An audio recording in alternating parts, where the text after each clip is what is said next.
මේක ඇත්තට හිතනවට වැඩිය මේ ආස්වාක්ෂ ඥානය කියන්නේ ඇත්තටම කිව්වොත් කය ධම්මා වය ධම්මා කියන තැනයි. ඒ කියන්නේ තමන්ගේ ස්වභාවය තුළ තමන් තමන්ට තියෙන්න ඕනි තමන්ගේ දැන් මේ විදිහට දැන් අතර ආසවක්ෂය ආශ්‍රව කෙලෙස් ඡය වීගිර යනවා කියන්නේ ඡය වීගිර යන එකන්නේ.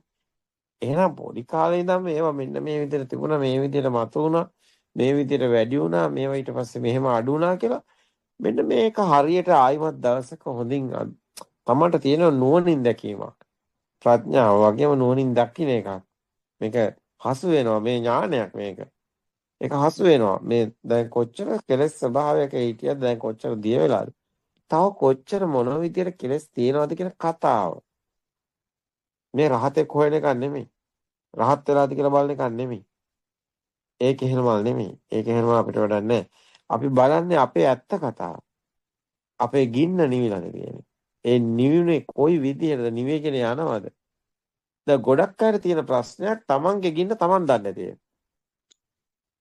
ඒකත් අපිට තමයි කියන්නේ. ආස මම ගිනි අරගෙන ඉන්නේ. අපි දන්නේ කොහොමද? එයා ගින්න දන්නේ යා. ඔන්න ඔය වගේ ගත්තා අපිට කියන්නේ. තමන් දන්නේ නැහැ තමන්ගේ ගින්න. දැන් ඇත්තටම කිව්වොත් එහෙනම් ඔය ආත්මය කියන්නේ මොකක්ද කියලාවත් අහුවොත් ඒකවත් කියාගන්න බැරුව තමයි හිටියේ. එහෙම තමයි මේ යුගයේ ගියේ. ආර්සික වෙනස් කරා. යුගයේ සම්පූර්ණයෙන්ම හැරෙව අනිත් අතට. හරවලා ආත්මය කියන්නේ මෙතන ශරීර කුඩුව නෙමෙයි. මේ කයත් ඔබ නෙමෙයි. මේ සිතත් ඔබ නෙමෙයි. අරමුණක් නම් ඒ අරමුණේ මොහොතේ අරමුණක් සකස් වෙනවා. ඒ අරමුණේ ගින්නක් තියෙනවා. අනේ ගින්න තමයි ආත්ම ගින්න. එතනයි මමයා ඔබට මේ හැම අරමුණකම ගින්නක් නැත්තම් එතන ඔබත් නැහැ. අරසේම පේනවා. හැබැයි පේනකොට ඔය ගින්න හොයාගන්න බෑ ඊට පස්සේ තව ප්‍රශ්නයක්. ඇයි? දැන් මේ මිරිස් කනකොට දැවිලා ආත්මයක් නැහැ. එතකොට මේ නාසයෙන් සුවඳ ගඳ ආත්මයක්ද නැහැ. එතකොට මොන හරි දෙයක් දැක්කම ලස්සනයි කියන එක ආත්මයක්ද නැහැ. එතකොට මේ කායට දැන උණුසුම සීතල ආත්මයක්ද නැහැ.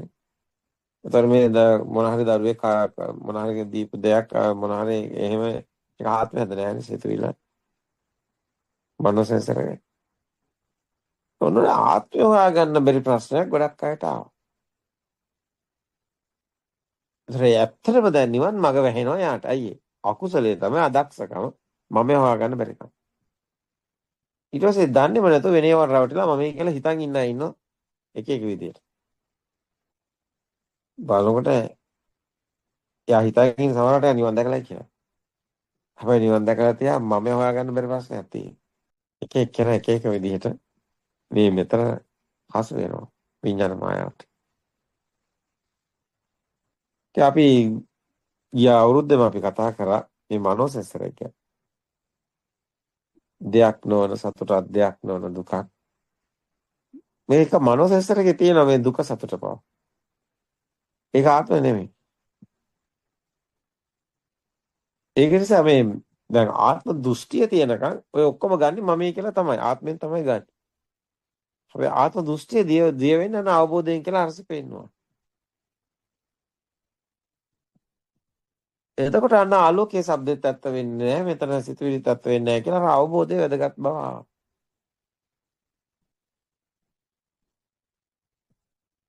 හැබැයි එතකොට අවබෝධ වෙනකොට මෙතන ආත්ම දෘෂ්ටිය දුර වෙන්න ඕනේ.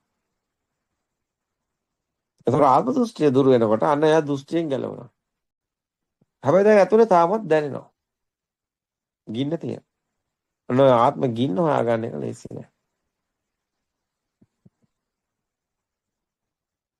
දැන් අපි ගිය අවුරුද්දේම ආත්ම ගින්න හඳුනා ගන්න තමයි උදව් කරන්නේ. එතන තමයි අසීරුම තැන. මොකද්ද මේ ආත්ම ගින්න කියන්නේ?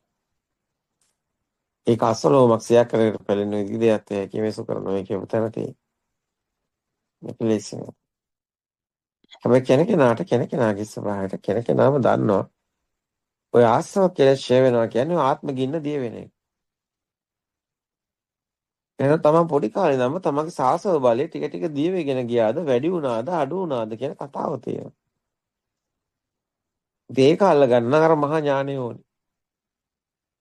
ධර්ම අවබෝධය ගොඩක් වැදගත් වෙනවා.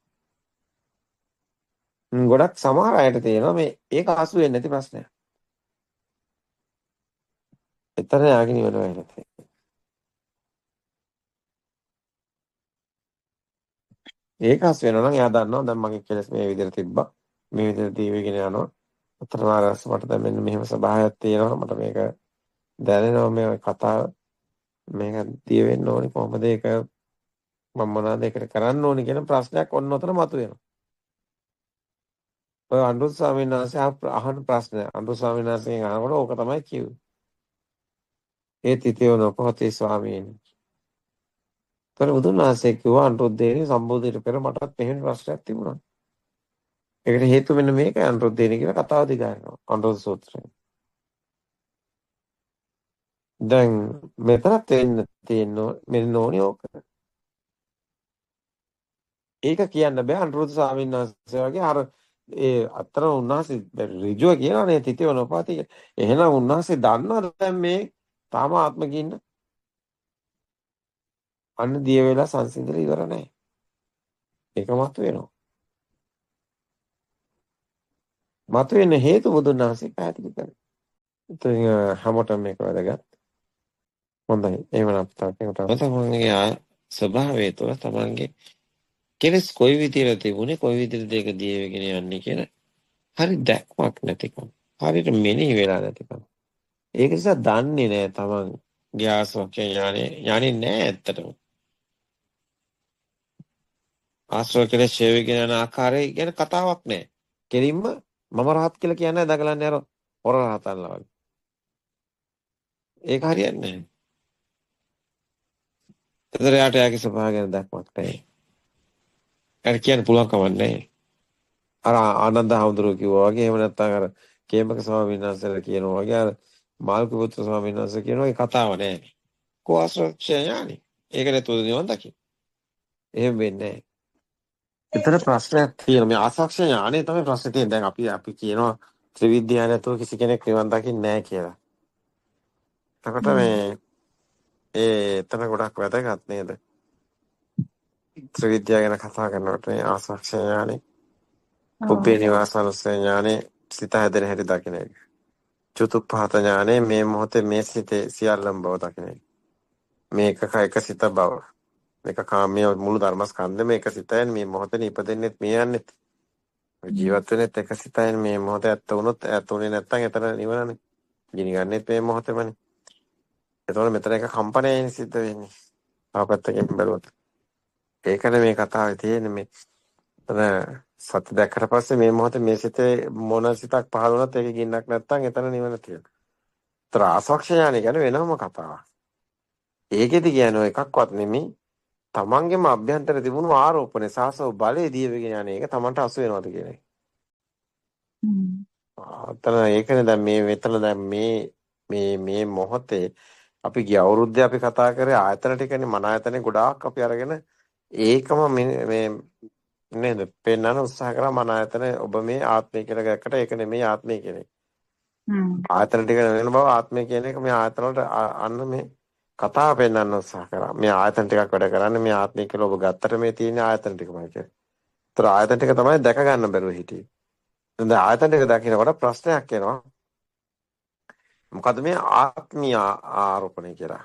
එතකොට ඒක කොහොමද දිය වෙන්නේ? දැන් එතන තියෙන්නේ ආසවක්ෂය ඥානෙ. එතකොට එතන තමයි සාස්ව බලය දීවගෙන යන එක හසු වෙන තැන. මේක අන්තිම තුරුම්පුව හැබැයි. ඔතනින් එහාට සම්පූර්ණයෙන්ම කතාව විසදලා ඉවර වෙනවා. මේක ඇත්තටම වැදගත්.